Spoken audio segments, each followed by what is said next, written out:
Buti na lang naisipan ko dumaan dito. Paalis na sana ako eh. Akala ko wala na akong pag-asa sa'yo. Mara, sumama ka na lang sa akin. Baka layo-layo tayo dito sa rancho. Malayo sa kanilang lahat. Hindi pwede, Emilio. Paano ang anak ko? Paano ang pamilya ko? Pero paano tayo?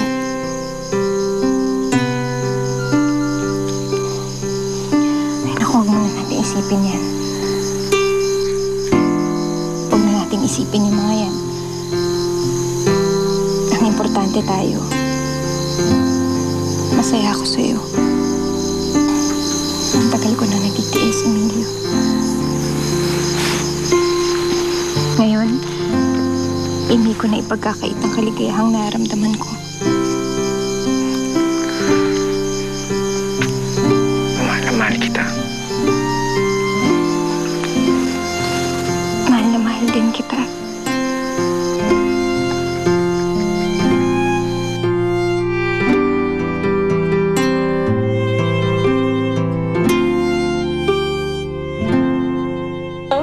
Maraming salamat po talaga. Wala naman. Sige na. Salamat po talaga, senyora. Tuloy na po kami. Salamat po talaga, senyora. Salamat. Ay, nako. Oh, Yaya. Nasaan si Mara? Ay, hindi ko po alam, senyora eh. Wala po sa kwarto niya. Ano? Good morning, Mama. Oh, good morning. Saan ka ba nanggaling, ha? Nandun lang ako sa farm. Maaga ako nagising eh. Nanguha ako ng gatas tsaka mga itlog. Hi, baby. Good morning. Gusto mo ba ng gatas? Ha? Ay, Yaya, pakiinit lang to, ha? Gusto mo ng milk? Ha? Sige, iniinit lang. Habang iniinit, kain ka muna dito kahit konti lang, ha?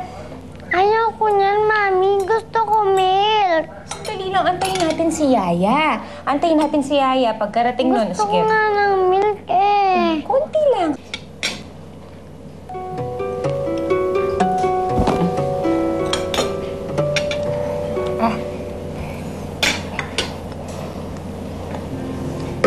Buboy!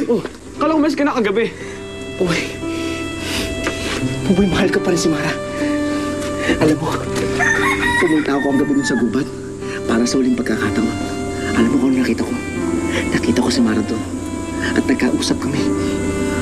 Magdamag kayo magkasama ni Mara sa gubat? Oo! At nagkausap kami tungkol sa nararamdaman namin. Buboy, ayos na lahat. Ayos na lahat tungkol sa amin. Ano maayos? Paano naging maayos yun? Ayun, sinabi ko sa kanya na mahal ko pa rin siya. At sinabi niya sa akin na mahal pa rin ako. Paano naman naging maayos yun? Eh, may asawa at anak na si Mara. Sabi ko na nga ba, problema na naman to eh. Hindi, basta. Basta, ang importante, nag-usap kami na hindi namin muna poproblemahin yun. Ang importante, nagkakaintindihan kami ng buhay. Masaya kami.